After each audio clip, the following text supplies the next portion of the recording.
اس پر بھی تنقید نہ کر. تو اپنے دل میں اس کا احساس پیدا کر. سوچ کے ہو سکتا ہے اسے گھر میں کوئی ایمرجنسی ہو گئی ہو. اپنی سوچوں کو مثبت کریں.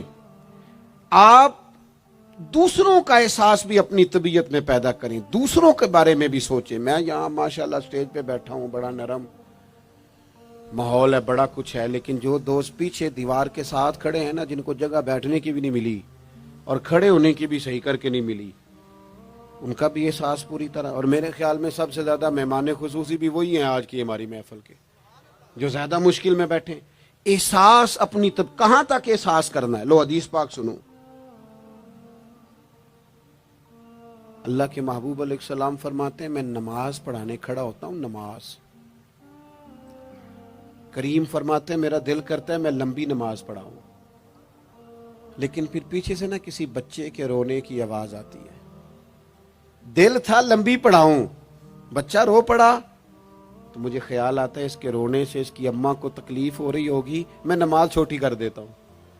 اللہ کی نماز مختصر کر دی احساس کے طور پر. حضور اس امام مسجد سے سخت ناراض ہو گئے تھے, صحیح حدیث میں موجود ہے, جس کے مقتدیوں نے آ کے شکایت کی تھی کہ یا رسول اللہ بہت لمبی نماز پڑھاتا ہے. یہاں تو لوگ احساس ہی نہیں کرتے میرے بھائی, یہاں تو احساس ہی نہیں کرتے.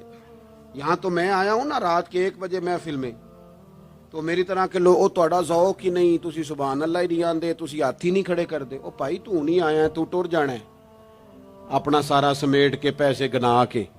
اتنے بیچارے مغرب دے بیٹھے نے, ان کا ذوق, تو اپنا ذوق بھی بیان کرنا. آنا تو بھی اسی وقت محفل میں جب سارے آئے ہیں, تے نالے تو تے گل کر کے آیا میں انہیں ہزار لینا ہے, تے مفت آئے نے سارے بیچارے. اس لیے ہو سکتا ہے ان کا عشق تجھ سے زیادہ ہو. کروں مدح اہل دول رضا, اور پڑے اس بلا میں میری بلا, میں گدا ہوں اپنے کریم کا, یہ میرا دین ہے کوئی پارا نہ نہیں. اس لیے میرے عزیز احساس دوسروں کا پیدا کریں اپنی طبیعت میں. ہم نا احساس نہیں کرتے, خدا را احساس کرو. ٹھیک ہے پریشانیاں ہیں, لیکن میں جوان سے کہوں گا تو نوجوان ہے, باہر تجھے ٹینشنیں ہیں, کاروبار کی مسائل ہیں, پریشانیاں ہیں, لیکن اللہ نے تجھے جوان کیا نا, حوصلہ دیا ہے نا, تو باہر کی ٹینشنیں باہر چھوڑ کے آیا کر. گھر تیرے ابا جی انتظار کر رہے ہیں, ان کے پاس بیٹھ, ان کا دکھ سن, حوصلہ بڑا کر. پھر گھر کے اندر تیری اماں بیٹھی ہے, اس نے تیرے سے بات کرنی ہے, کئی باتیں سنانی ہے. تیرا بیٹا ہے وہ دوڑ کے آیا, ابا ابا کہتے, اور تو کہتا لے جا میری طبیعت نہیں ٹھیک. دنیا میں سب سے مصروف وقت رسول کریم نے گزارا ہے, لیکن حضور تو غلاموں کی بات بھی سنتے, حضور تو گھر والوں کو وقت بھی دیتے. سیدہ عائشہ صدیقہ فرماتی ہیں جب تک گھر میں رہتے گھر کا کوئی کام ہی کرتے رہتے. اور حضور تو نواسوں کو ٹائم دیتے, نماز کے وقت بھی ساتھ لے جاتے. کیوں ہم اپنے آپ سے دوسروں کا احساس نکال بیٹھیں, دوسروں کے بارے میں تھوڑا احساس. آپ تھوڑے دن پہلے نا, کچھ عرصہ پہلے کچھ لوگ آ گئے میرے پاس, کہنے لگے کہ کوئی طالب علم, کوئی عالم مل جائے مدرسے میں سے آپ کے, اور ہم نے نا وہاں اپنے ہاں امامت کے لیے اور جمعہ کے لیے اس کو لے جانا ہے. میں نے کسی طالب علم سے کہا چلے جاؤ. وہ کہنے لگے تنخواہ کتنی دینی ہے؟ میں نے کہا کوئی زیادہ نہیں, جتنا آپ کے گھر کا خرچہ ہے اتنا اس کو بھی دے دیں. وہ پریشان ہو گیا, جی میں تسی نہیں سارے ہو گئے, تو اتنے پیسے دے دیں جتنا ہمارا خرچہ ہے. ہم تو صاحب ہوتے ہیں, اس کو کیسے دے دیں یہ والا خرچہ؟ تو کہنے لگے نہیں جی وہ تو ٹھیک ہے, تسی کوئی 10 چھڑو. اور میں نے کہا میں آپ کو وہ بتا رہا ہوں جو حضرت صدیق اکبر نے بتایا ہے. آپ کی تنخواہ کتنی لگائیں؟ کہا درمیانے مہاجر کا جتنا خرچہ ہے نا اتنا میرا بھی لگا دو. حضور گزارا نہ ہوا, فرمایا میں لوگوں کی تنخواہیں بڑھا دوں گا, جہاں سب کا گزارا ہوگا ابو بکر کا بھی ہو جائے گا. یہ کیا بات ہوئی کہ تیرا گزارا نہیں ہوتا تو مزدور کا کیسے ہوتا ہے, غریب آدمی کا احساس جب تک تجھے دوسروں کا پیدا نہیں ہوتا تو حضور کے اسوہ حسنہ تک نہیں پہنچ سکتا. تو نے نبی پاک کا طریقہ نہیں اپنایا. یہ پتہ ہے حضور جو غاروں میں روتے تھے اور سارا دن تبلیغ کرتے تھے اور طائف تشریف لے جاتے تھے اور عکاظ کی منڈیوں میں جاتے تھے, یہ احساس تھا, یہ درد تھا جو میرے محبوب کو لے جاتا تھا. احساس تھا. حضور چاہتے تھے رب کا کوئی بندہ دوزخ میں نہ جائے. اللہ کے محبوب رات کو روتے, دن کو تبلیغ کرتے, گلی گلی جاتے, لوگوں کو سمجھاتے. کوئی ایک بار دین کی بات پوچھتا 10 بار بھی اس سے پوچھتا تو بتاتے. کیوں؟ احساس ہے. بات ختم کرنے لگا ہوں. سیدہ طیبہ طاہرہ ام المومنین سیدہ عائشہ صدیقہ رضی اللہ تعالیٰ عنہ فرماتی ہیں ایک دن حضور مجھ سے فرمانے لگے, کریم فرمانے لگے عائشہ ایک بات بتاؤں تمہیں. یا رسول اللہ فرمائیے. تو کریم فرمانے لگے عائشہ جب تم مجھ سے راضی ہوتی ہو پھر بھی مجھے پتہ چل جاتا ہے, اور جب تمہارے دل میں کوئی بات ہوتی ہے پتہ مجھے پھر بھی چل جاتا ہے. کہتے میں نے جلدی سے عرض کی حضور میں اور آپ سے ناراض. تو فرمایا بتاؤں پھر؟ حضور بتائیے. فرمایا عائشہ کبھی کبھی قسم اٹھاتی ہو؟ یا رسول اللہ اٹھاتی ہوں. فرمایا جب ہوتی ہو نا مجھ سے راضی تو کہتی ہو مجھے محمد مصطفیٰ کے رب کی قسم, اور جب تمہارے دل میں کوئی بات ہوتی ہے تو پھر کہتی ہو حضرت ابراہیم خلیل کے رب کی قسم. پھر حضرت جناب عائشہ صدیقہ کہتی ہیں میں تمہیں بتا نہیں سکتی لوگوں میرے دل کا عالم کیا تھا یہ بات سن کے. یا رسول اللہ آپ لفظوں سے احساس کا پتہ کر لیتے ہیں کوئی سوچ کیا رہا. یہاں تو گھر والے پورا احتجاج کریں.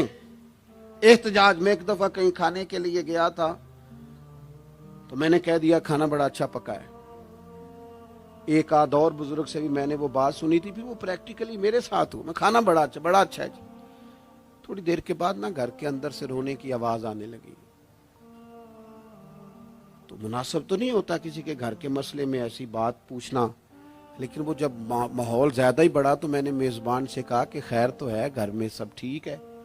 تو کہنے لگے آپ کی وجہ سے رو رہے ہیں. میں نے کہا. کہنے لگے آپ نے بڑی تعریف کی ہے نا کھانا بڑا اچھا پکا ہے. تو میری بیوی ہے تو عزیزوں میں سے پر وہ گھر غریب ہے. اس نے کہا 14-15 سال ہو گئے اس گھر میں کھانا پکاتے, آج تک نہیں کسی نے کہا اچھا پکا ہے. میں غریب کی بیٹی ہوں, آج وہ تعریف سنی ہے تو دل کسی اور طرف ہی چلا گیا ہے. اتنا بھی احساس نہیں جو صبح سے گرمی میں کھڑے. آپ کو پتہ ہے نبی پاک نے کبھی کھانے میں نقص نہیں نکالا تھا. سیدہ عائشہ کہتی ہیں پسند ہوتا تو کھا لیتے ورنہ چھوڑ دیتے. کبھی عیب تو ہنڈیا پھینک دیتا. آنا گرمی میں تو بھی کھڑا ہونا, جہاں اماں کھڑی ہے بیوی کھڑی ہے بہنیں کھڑی ہیں, کھڑا ہونا 10 منٹ. تو بھی احساس ہی نہیں, صرف اپنا ہی پتہ ہے. سیدہ عائشہ صدیقہ یہ حضور کا اسوہ حسنہ ہے. یہ طریقے اپناؤ زندگی میں. 4 5 8 چیزوں کو فقط سنت نہ سمجھو, یہ وسعت ہے حضور کے اسوہ نور میں. سیدہ عائشہ کہنے لگی کریم فرمانے لگے تم قسم اٹھاتے حضرت ابراہیم کا نام لیتی ہو تو میں سمجھ جاتا ہوں. جناب عائشہ کہتی ہیں بس دل مچل گیا, کیفیت اور کی اور ہو گئی. میں نے کہا حضور پھر مجھے قسم ہو محمد عربی کے رب کی, میرے لبوں سے آپ کا نام ہی جاتا ہے, میرے دل میں آپ ہر وقت موجود رہتے ہیں. میرے عزیز کچھ باتیں آپ سے میں نے عرض کی. میں اپنی گفتگو کو بھی دیکھتا ہے جو بڑے مالدار ہوتے ہیں, اور ایسے لوگوں کو بھی دیکھتا ہے جو بیچارے ایک وقت کھاتے ہیں اور دوسرے وقت کے لیے پریشان رہتے ہیں. اپنی زندگی میں وہ صحت مند توانا خوبرو لوگوں کو بھی دیکھتا ہے, اور بیمار اور کمزور ضعیف اور ناتواں لوگوں کو بھی دیکھتا ہے. اس کے ارد گرد ایسے لوگ بھی ہوتے ہیں جو بڑی خوش و خرم زندگی گزار رہے ہوتے ہیں, اور ایسے لوگ بھی ہوتے ہیں جو کسی وجہ سے پریشان تکلیف میں گھٹے سے ہوتے ہیں. انسان اپنے ماحول سے بھی سیکھتا ہے, معاشرے سے بھی سیکھتا ہے, اور پھر جب وہ لوگوں کے قریب جاتا ہے اور اپنے گھر سے اٹھ کر وہ لوگوں سے ملاقات کرتا ہے تو مختلف قسم کے مشورے, مختلف قسم کی آراء اور مختلف قسم کے مشیر اسے ملنا شروع ہو جاتے ہیں. ان ساری چیزوں کے ماحول میں انسان کی سوچیں پنپتی ہیں اور اسے بالیدگی کا موقع ملتا ہے, وہ باشعور ہونے لگتا ہے. پھر وہ کسی ایک جگہ ٹھہر جاتا ہے. بعض اوقات کسی مالدار کی طرف دیکھ کر پوری طرح رک جاتا ہے اور سوچتا ہے کہ نہیں میں پیسہ ہی کماؤں گا تو پھر ہی ٹھیک ہے. بعض اوقات کسی مشہور آدمی کو خوش قسمت سمجھ لیتا ہے اور پھر وہ کوشش کرتا ہے کہ جتنے بھی جتن کیے جائیں کسی بھی طریقے سے شہرت حاصل کی جائے. وہ اس طرح کر کے ہماری ملت کے جوان بھی, ہمارے لوگ بھی, پھر میں نے ایسے لوگوں کو بھی دیکھا ہے جو اگرچہ بہت بڑے کسی ادارے سے پڑھے ہوئے تھے اور مالدار تھے اور وزادار تھے، اور انہوں نے یہ دیکھا کہ پاکستان میں آ کر یہاں پہنچ کر مجھے خدمت کا کام کرنا چاہیے۔ آئے، اچھی نیتوں کے ساتھ آئے ہوں گے، کوئی ان کے پیچھے نیک مقاصد ہی ہوں گے، لیکن جب انہوں نے پاکستانی سیاست کا ماحول دیکھا نا، تو پھر نہ ڈگریاں نہ تعلیم کچھ بھی نہیں، وہ جس طرح کا ماحول تھا اسی طرح کے بن گئے، روایتی ہو گئے۔ کسی نہ کسی کے پیچھے یوں ہی لوگ لگ جاتے ہیں اور طرز زندگی اختیار کرتے ہیں۔ ہمیں لگنا ہوتا ہے کسی نہ کسی کے پیچھے، ہم پیروی کرتے ہیں لوگوں کی، لوگوں کو دیکھتے ہیں، اس حساب سے ہم اپنے آپ کو مرتب کرتے ہیں۔ پھر میرے بھائیوں، ایک مسئلہ اور بھی ہوتا ہے، انسانوں میں صرف خوبیاں نہیں ہوتی، عام انسانوں میں بشری کمزوریاں بھی ہوتی ہیں۔ ہم بعض اوقات کسی کے پیچھے چلتے ہیں تو تعریفوں کے پل باندھتے ہیں، محبتوں اور عقیدتوں کا لمبا چوڑا اظہار کرتے ہیں، پھر تھوڑا سا ٹائم گزرتا ہے اور تھوڑا سا قرب ملتا ہے تو پھر ہمیں اس بندے میں خامیاں نظر آنی شروع ہو جاتی ہیں۔ کورے ورک کتاب نہیں ہوندے، پتھر دل گلاب نہیں ہوندے، سجنا پہلو ہی سوچ کے لائیں پھر یاراں نال حساب نہیں ہوندے۔ سوچتے نہیں، سمجھتے نہیں، غور نہیں کرتے، جذباتی فیصلے کرتے ہیں، ماحول جذباتی ہے۔ یا آپ دیکھیں نا، میں کسی جگہ پہ پہنچتا ہوں تو رکنا، بیٹھنا، چلنا پھرنا دوست مشکل کر دیتے ہیں، 1 منٹ کے لیے کہیں کیمرہ بند نہیں ہوتا۔ آپ بڑے تھکے ہوئے بھی ہوں تو آپ صحیح کر کے کہیں بیٹھ نہیں سکتے، چونکہ آپ کی چاروں جانب تو کیمرہ چل رہا ہے، کیسے بیٹھیں؟ نبی کی زندگی بہترین نمونہ ہے۔ ایک کامل اسوہ حسنہ تمہیں دیتے ہیں، کامل، مکمل۔ نبی پاک علیہ الصلوۃ والسلام کا جو وجود اطہر ہے نا، ایسا وجود اس کے اندر اللہ تعالیٰ نے ظاہری اور باطنی، یہ دیکھیں میں کسی جوش سے نہیں بول رہا، میں بڑی ہوش سے بات کر رہا ہوں، آپ سے بھی گزارش کرتا ہوں ہوش سے سننا۔ یہ بات میں درجنوں اور بیسیوں کتب کا نچوڑ آپ کے سامنے رکھ رہا ہوں۔ اللہ تعالیٰ نے نبی پاک علیہ الصلوۃ والسلام کے اندر ظاہری باطنی ساری خوبیاں بھر کے اپنے محبوب کو دنیا میں مبعوث فرمایا ہے، نہیں کھلا دیے، وہ جس راہ چل دیے ہیں کوچے بسا دیے۔ بعض لوگ ناراض نہ ہونا مجھ سے، بعض لوگ ہنستے ہیں، سونا نہیں ہنستے، ہنستے ہیں پر سونا۔ سیدہ طیبہ طاہرہ حضرت عائشہ صدیقہ فرماتی ہیں حضور مسکراتے تھے لیکن اس مسکرانے میں بھی عجیب وزاداری تھی، ہنستے تھے کھل کھلا کے نہیں ہنستے تھے، اس میں کہا نہیں لگتا تھا، آوازیں نہیں پیدا ہوتی تھی، یعنی سونا ہنس بھی جاتے تھے لیکن اس کے اندر بھی عجیب لطافت تھی۔ وہ کیسا ہنسنا تھا؟ صحابہ فرماتے ہیں حضور ہنستے، مقدس دانتوں میں سوراخ تھا، زیر لب مسکراتے، اور وہ جو حضور کے مقدس دانتوں میں مقدس سوراخ تھا نا، جب حضور ہنستے اس سے نور نکلتا اور مسجد نبی کی دیواریں بھی روشن ہو جاتی۔ یعنی ایسا نہیں ہنسنا جس طرح کوئی میری طرح کا آدمی ہنستا ہے تو لوٹ پوٹ ہو جاتا ہے اور اس ہنسنے کے اندر کئی دفعہ وزاداری قائم نہیں رہتی، کئی دفعہ اس کے اندر وہ وقار قائم نہیں رہتا۔ حضور ہنستے تو تبسم کرتے، یعنی ہنس بھی رہے ہیں تو ہنسنا بھی بڑا ہی باکمال ہے۔ اور میرے اعلیٰ حضرت تو کہتے ہیں بس وہ ہنس پڑتے تھے، پھر جو عمر بھر کے رو رہے ہوتے تھے نا، وہ حضور کا ہنسنا دیکھ کے ہنس پڑتے تھے۔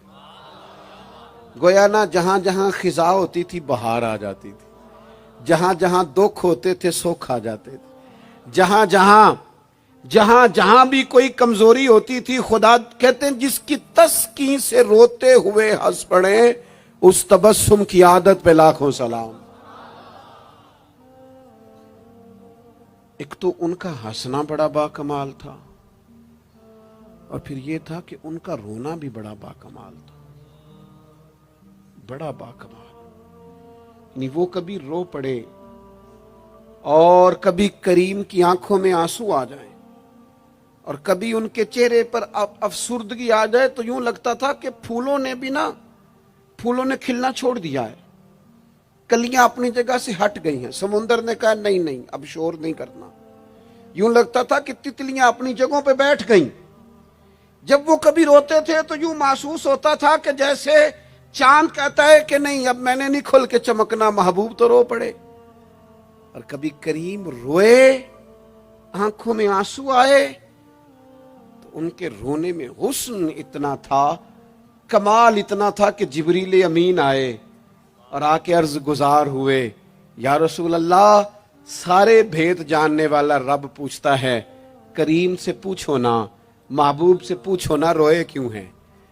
یہ رو پڑے ہیں، کیوں روئے ہیں؟ سارے بھید جاننے والے مالک کیوں روئے؟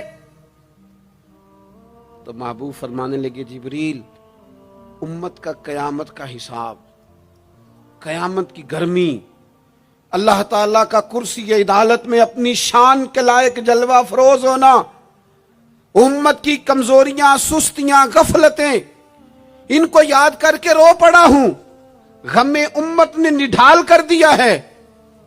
حضرت جبریل بارگاہ ایزوی سے پیغام لائے، محبوب کریم صلی اللہ تعالی علیہ وآلہ وسلم نے حضور روئے۔ تو جب جبریل امین یہ پیغام لے کے لوٹتے ہیں تو رب کریم نے کیا فرمایا؟ آپ کی توجہ ہے میری بات پر؟ مالک کریم نے کیا فرمایا؟ وہ آیت نازل ہوئی جس کے بارے میں امام زین العابدین رضی اللہ تعالیٰ عنہ فرماتے ہیں قرآن میں سب سے امید والی آیت یہ ہے۔ روئے حضور اور جناب جبریل پوچھ کر واپس گئے تو رب کریم نے فرمایا جا کے میرے محبوب سے فرما دیں وَلَسَوْفَ يُؤْتِيكَ رَبُّكَ فَتَرْضَىٰ، محبوب رب آپ کو اتنا دے گا کہ آپ اپنے رب سے راضی ہو جائیں گے۔ محبوب آپ کو راضی کریں گے، نہ روئیں، آپ کو راضی کریں گے آپ کو۔ اور حضور کیا فرماتے ہیں؟ فرمایا جب تک میرا ایک امتی بھی دوزخ میں کوئی نہیں راضی ہوتا۔ اللہ کیا جہنم اب بھی نہ سرد ہوگا؟ رو رو کے مصطفیٰ نے دریا بہا دیے۔ حضور کا ہنسنا بھی با کمال، رو دینا بھی با کمال، ان کا کسی بندے سے محبت سے اٹھ کے گلے لگانا بھی با کمال۔ اور کبھی حضور جلال کریں تو محبوب فرمانے لگے میں نے دعا مانگی ہے، اے اللہ اگر میں کسی کو جھڑک دوں تو اتنا ثواب دینا جتنا تو فرض نماز کا ثواب دیتا ہے۔ یہاں یہ بھی ہر زاویے سے، ہر نگاہ سے، میں کیا آپ کو عرض کروں، ہم نے نہ کبھی سیرت بیان کی میری طرح کے لوگوں نے، نہ قوم اس طرح سے سیرت کو پڑھتی ہے۔ سیرت نبوی کا ایک ایک پہلو کبھی کھولا جائے۔ یہ جو زمانے میں بے چینی پائی جاتی ہے نا، بے قراری پائی جاتی ہے، اور ذہنی انتشار ہے، اور فکری الجھاؤ ہے، اور ٹوٹتی بکھرتی سوچیں، یہ ساری ختم ہو جائیں، ایسا ٹھہراؤ نصیب ہو، جینے کا بھی مزہ آئے اور مرنے کا بھی مزہ آئے۔ اگر حضور کی سیرت مقدسہ کو سمجھا جائے تو محبوب کی زندگی ہر طرح سے کامل ہے، مکمل ہے، اکمل ہے۔ آپ کہیں بھی اور جائیں گے، یہ آج کل موٹیویشنل اسپیکرز کا دور ہے، ہمارے بچے جدید پڑھے لکھے وہ کہتے ہیں میں فلاں موٹیویشنل اسپیکر کے پاس جاتا ہوں، جائیں آپ۔ بہت سارے لوگ ایسے ہیں انہیں کہیں تو وہ باز نہیں آتے، وہ تجربہ کر کے باز آتے ہیں۔ اور بالخصوص نئی نسل جو ہوتی ہے وہ بزرگوں کے تجربوں سے فائدہ نہیں اٹھاتی، وہ اپنے الگ سے تجربے کرنا چاہتی، اس کا بھی بڑا خطرناک نتیجہ برآمد ہوتا ہے۔ تو کوئی بندہ بھی جو آپ کو موٹیویٹ کرتا ہے نا کتاب و سنت کے بغیر، کوئی بھی آپ کو موٹیویٹ کر رہا ہے، وہ کیا کچھ کہہ رہا ہے، کیا کر رہا ہے، وہ کبھی بھی آپ کو تعلیم صحیح نہیں دے سکتا۔ کیوں؟ اس لیے کہ جو تعلیم وحی الہی کے بغیر ہوتی ہے وہ ناقص ہوتی ہے۔ انبیاء کی تعلیم وحی الہی کے ساتھ، لہذا اگر کوئی آدمی آپ کو موٹیویٹ کرتا ہے کتاب و سنت کے ساتھ، وہ آپ کو درست سمت لے کے جائے گا، ورنہ تو ہر آدمی آپ کو الجھا دے گا۔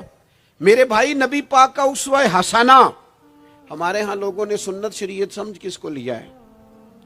ہمارے ہاں لوگوں نے سنت شریعت سمجھا ہے صرف پگڑی باندھ لی، بہت عظیم سنت ہے امامہ باندھنا، بعض لوگوں کا خیال ہے صرف داڑھی رکھنا، داڑھی بہت عظیم سنت، بہت عظیم سنت، انبیاء کرام کی پسند ہے۔ اور آپ کو پتہ ہے اللہ تعالیٰ نے عورتوں کو داڑھی دی ہی نہیں، یہ مرد کا زیور ہے۔ ہاں یہ مردانہ کام ہے، داڑھی مرد کا زیور ہے۔ اور پھر یہ آپ کے جسم کا حصہ ہے، داڑھی کا وزن کوئی نہیں ہوتا۔ پوچھ لیں جنہوں نے بڑی رکھی ہے، بے شک ان سے بھی پوچھ لیں، یہ وجود کا حصہ ہے، اس کا کوئی وزن، کوئی پریشانی۔ اور ایک اور بات نوجوانوں آپ سے کہہ دوں چلتے چلتے، بغیر داڑھی کے آپ سونے لگ رہے ہوں تو لوگ کہیں گے پیارے لگ رہے ہو، اچھے لگ رہے ہو، خوبصورت لگ رہے ہو۔ اور داڑھی کے ساتھ اگر کسی کو پیارے لگو نا تو جو تعریف کرے گا وہ تو تعریف ہی بڑی روحانی قسم کی ہے، وجدانی۔ یعنی آپ داڑھی کے ساتھ اچھے لگیں تو لوگ کہتے ہیں کتنا نورانی چہرہ ہے۔ اب دیکھو اس تعریف کے پیچھے جو جملوں کی ترتیب ہے اس میں حسن کتنا، داڑھی، امامہ، سفید لباس، اور پھر یہ کہ مسواک کرنا بڑی اعلیٰ سنت ہے، میٹھا کھانا بڑی اعلیٰ سنت ہے۔ لیکن یہی 4-5 سنتیں نہیں میرے بھائی حضور کی، یہ بہت بڑا مسئلہ ہے۔ بعض لوگ سمجھ فلاں جی سنت شریعت پہ عمل کرتا ہے، کیا کرتا ہے کہ داڑھی پگڑی والا ہے، وہ خدا کے بندے یہ عظیم سنت ہے، کون اس کا انکار کر رہا ہے؟ لیکن نبی پاک کا تو اسوہ حسنہ ہے، اس کے پیچھے تو پوری زندگی ہے۔ ادھر دیکھو میری، اچھا پھر ایک اور بات، بعض لوگ سمجھتے ہیں میٹھا بولنا صرف سنت ہے اور اخلاق کی علامت ہے، صرف میٹھا بولنا۔ آپ نے ناراض نہیں ہونا، میٹھا تو بعض بندے اپنے مطلب کے لیے بھی بولتے ہیں، وہ کام نکلوانے کے لیے بڑا میٹھا میٹھا بول رہے ہوتے ہیں۔ اور سنو میرے بھائی، صرف میٹھا بولنا ہی سنت نہیں، ہمیشہ سچ بولنا سنت ہے، ہمیشہ صحیح بات کرنا، دیانتدار رہنا۔ تو سمجھتا ہے 4 5 6 8 چیزیں ہی سنت ہیں؟ او خدا کے بندے، نبی پاک کی جو ادا سب سے پہلے دنیا کے سامنے آئی اور حضور کی جس ادا سے، سنت سے لوگوں کو سب سے پہلے واقفیت ہوئی، شور نہیں پڑ جاتا کسی چیز کا دنیا میں، معاشرے میں فلاں بندہ یہ کرتا ہے، فلاں ایک بندے کا ایک چیز تعارف بن جاتی ہے، تعارف، کوئی چیز لوگوں کے وجود کے ساتھ، نام کے ساتھ سابقہ لاحقہ بن جاتی ہے۔ جو چیز سب سے پہلے جس سے لوگوں نے میرے نبی پاک کا تعارف کیا اور لیا، ادھر دیکھو نوجوانوں میری طرف، جس چیز سے سب سے پہلے حضور کی جس ادا سے لوگ واقف ہوئے تھے وہ تو صادق اور امین ہونا ہے۔ سب سے پہلے لوگ واقف ہوئے تھے کہ ہمیشہ سچ بولتے ہیں، ہمیشہ سچ۔ ملت کا جوان تو لوگوں کو ہنسانے کے لیے جھوٹ بولتا ہے، کوئی فائدہ نہیں، کوئی فائدہ نہیں، جھوٹ بولنے کے لیے ڈینگے مارتے ہیں، بڑکے مارتے ہیں، میں یہ ہوتا ہوں، میں وہ ہوتا ہوں، جھوٹ بولتے ہو، کیوں زیادتیاں کرتے ہو اپنے ساتھ؟ نبی پاک علیہ السلام کی تو پہلی ادا، پہلی سنت جس سے لوگ واقف ہوئے وہ صادق اور امین ہونا ہے، اور لوگ کمزوری دکھاتے ہیں۔ میں آپ سے عرض کروں، آج پتہ ہے میرے ملک کا حال کیا ہے؟ آج اتنے درد میں ہیں لوگ، اتنی تکلیف میں ہیں۔ امیر لوگ تو پیٹرول پہ بحث کرتے ہیں، پیٹرول پہ زیادہ تر وہ لوگ بحث کرتے ہیں جن کی گاڑیاں بڑی ہوتی ہیں۔ غریب پیٹرول پہ بحث نہیں کرتا، وہ تو کہتا ہے کرایہ 10 روپے بڑھ گیا بس کا، کیونکہ اس کو تو بس میں آنا جانا ہے، پیٹرول سے تو اس کا لینا دینا نہیں۔ یہ تو امیروں کی باتیں، تگڑے لوگوں کی باتیں۔ یہ سارا عالم، اس ملک کا سب سے بڑا مسئلہ نہ قانون کا ہے، نہ معیشت معاشرت کا ہے، اس ملک کا سب سے بڑا مسئلہ دیانتداری کا ہے۔ یہاں اگر دیانتداری ہو جائے، سچ بولنے والا، بات کرنے والا سچ بولے۔ اذان سن لیں جی پہلے، ڈاکٹروں کے بارے میں رائے کیا ہے؟ چلیں بتائیں وابڈا والوں کے بارے میں رائے کیا ہے؟ آپ اپنی بھی ایک مولویوں پیروں کے بارے میں رائے کیا ہے؟ بس یہی حال کیا گیا، الا ماشاءاللہ، بد اعتماد کر دیا گیا۔ ایسا نہیں ہے کہ صرف کسی ایک گروہ، ایک طبقے کے بارے میں بددیانتی کو فروغ دیا گیا، جھوٹ کو۔ آج بھی کسی بھی شخص کو آپ لے لیں، اس کے بارے میں سچائی سے زیادہ جھوٹی خبریں زیادہ پھیلائی جاتی ہیں، افواہوں کا دور۔ اپنی زندگی میں جوانوں سچ بولو، دیانتداری کا مظاہرہ کرو۔ اس ملت کا جوان کیسے ترقی کرے گا جس کی ماں کہتی ہے کہ پتر تو سچ ہی نہیں بولتا، تو جاتا کہیں ہے بتاتا کہیں ہے،